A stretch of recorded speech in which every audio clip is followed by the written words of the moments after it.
Pozdravljeni spet v Ambientih. Na vrsti je predstavitev največjega lesenega športnega objekta v Sloveniji. Tudi dobitnika nagrade Big C in najlesena zgradba leta 2020. Lastnik pa je želel še več, da ta zdrava lupina ne bi obremenjevala okolja in da bi v njej ustvarili idealne pogoje ne le za šport, temveč za bivanje na splošno. Ubral je veliko trajnostnih korakov ter med drugim vse skupaj začinil z zelenjem in veliko okusno izbrane opreme, ki briše meje med zasebnim in javnim. Iz 3 velikih kubusov sestavljen objekt je raj za ljubitelje skvoša, skupinskih vadb, namiznega tenisa. Po zaslugi uporabljenih naravnih materialov ter notranje klime z načrtovanim gretjem, hlajenjem in razvlaževanjem omogoča kar najboljše pogoje za trening, hkrati pa ni energetsko potraten. Marjana in Goran, kakšna je bila vajina vizija glede tegale objekta? Kaj vse sta želela v njem? Prvi skvošland je nastal leta 1991 v zelo potratnem industrijskem objektu, kjer pravzaprav nismo imeli kontrolo nad stroškom energije, elektrike.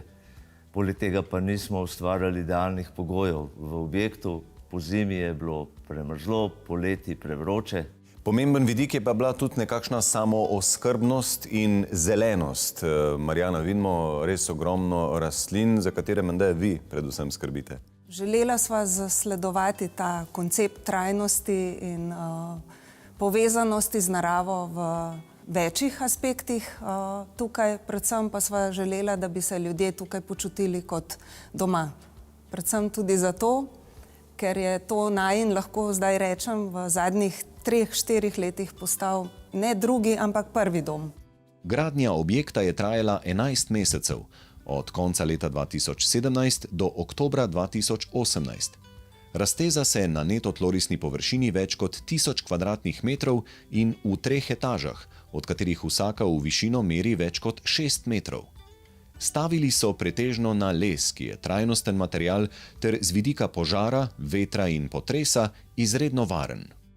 Bruno, kako ste želje investitorja spravili pri tem objektu v realnost? Ja, najino sodelovanje z investitorjem ima dolgo pot, namreč njegova želja je bila izvesti objekt iz naravnih materialov, zelo visok, v različnih nivojih 8 skvoš igrišč. Na koncu smo prišli do višine 14 metrov, brez kakršnih koli notranjih zavetrovalnih elementov.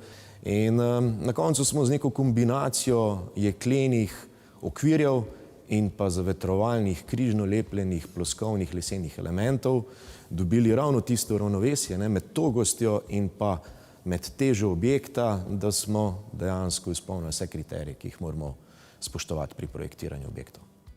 Ta objekt je narejen temu, da tukaj obiskovalec sopiha, se malo matra in se veliko znoji. In v resnici, glede na svoje izkušnje, me zanima, kakšni so idealni pogoji za res intenzivno športno dejavnost, kakor je skvoš. Kar se tiče skvoša, je pomembno, da je tam nekje 18 stopinj, vsaj zaradi odboja žogice. Če je več, ni nič narobe. Slabo je, če je v bistvu v prostoru hladno.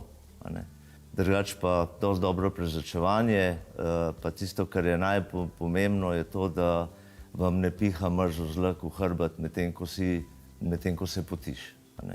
In mi smo to dosegli tako, da v bistvu hladimo in ogrevamo s pomočjo toplotne črpalke, imamo talno in stropno ogrevanje in hlajenje, dosti visoko rekuperacijo zraka in s tem pač dosežemo, da ne vpihujemo mrzlo zrak, ampak nam hladen zrak pada iz stropa v prostoru in poleg lesa, ki v bistvu to nekako uravnava vlago, mislim, da smo ustvarjali kar idealne pogoje. Gregor, tole je samooskrben objekt, ki se ogreva s toplotno črpalko. Zakaj ravno voda? Za ta tip toplotne črpalke smo se odločili predvsem zaradi naravnih danosti območja, v katerem je sam objekt umeščen. Drugi razlog je to, da podtalna voda svojo konstantno temperaturo skozi celo leto zagotavlja v bistvu najvišje možne izkoristke In tretji razlog je ta, da geotermalne toplotne črpalke ne vplivajo na zunanji izgled objekta, ker so vse komponente sistema umeščene v samo kotlovnico. Globina vrtine se od primera do primera razlikuje. Tu je globoka 20 metrov. Pomembno pa je, da potopna črpalka pride pod gladino podtalne vode, kar omogoči nemoten pretok vode skozi celo sezono. Vodo, ki ima nenehno 12 stopinj Celzija, črpalka prečrpa v kotlovnico do sekundarnega izmenjevalca, od koder se njena energija uporablja za ogrevanje in hlajenje objekta. Vgrajeni sta dve toplotni črpalki, ki skrbita za ogrevanje, hlajenje in pripravo sanitarne tople vode. Za hrambo same energije skrbita dva zalogovnika v skupni prostornini 2500 litrov, za pripravo sanitarne vode pa dve stenski pretočni napravi Aquaflow. Obe črpalki lahko po končani življenjski dobi recikliramo, podobno kot les. Hkrati pa sta tudi visokotehnološki in ustrezata sodobnemu uporabniku.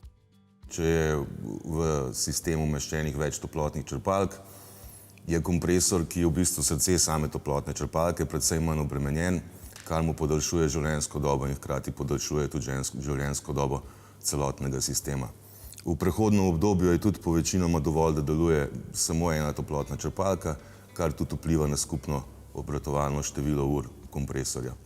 In danes se tako rekoč za vsako napravo v naši hiši, v našem domu pričakuje, da jo bomo lahko upravljali nadaljavo.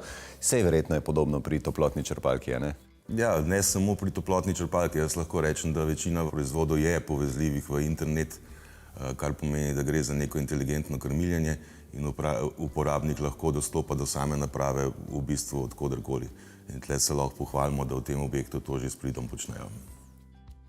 Da bi čim manj obremenjevali okolje in bili čim bolj samooskrbni, so vpeljali še nekatere druge rešitve. Na primer, vgradili pisoarje, ki se splakujejo brez vode, na strehi načrtujejo vzpostavitev zeliščnega in zelenjavnega vrta ter pridelke z njega ponuditi v baru. Že zdaj pa zelena džungla in reciklirano pohištvo ustvarjata prijeten ambient v sprejemnici športnega centra. In potem sta veliko srca vložila tudi v samo opremo tega prostora. Kako sta ga želela narediti čim bolj prijaznega? Čim bolj prijaznega sva ga nekako želela ustvariti predvsem z stvarmi, ki smo jih že imeli iz prejšnjega Squashlanda. Nekako mize, pulte smo uporabili, ostanke od gradnje, tako da smo skušali uporabiti prav vse materiale, ki so nam nekako bili na voljo in smo jih ukomponirali v tale objekt. Goran, malo za šalo pa malo za res. V čem je poanta squasha? V čem vidite romantiko tega nabijanja žogice v steno? Šport te pritegne, je izredno dinamičen, rečem pa vsakmu naj proba. In če se noter vidiš in če se noter najdeš, je to tvoj šport. Tako da te vabim na eno partijo squasha. Je tudi za nas starejše občane. Squash je šport, ki ga igraš lahko celo življenje in se ga tudi učiš celo življenje. Tako da jaz se ga še danes učim, čeprav igram že 30 let. Super, izziv sprejet.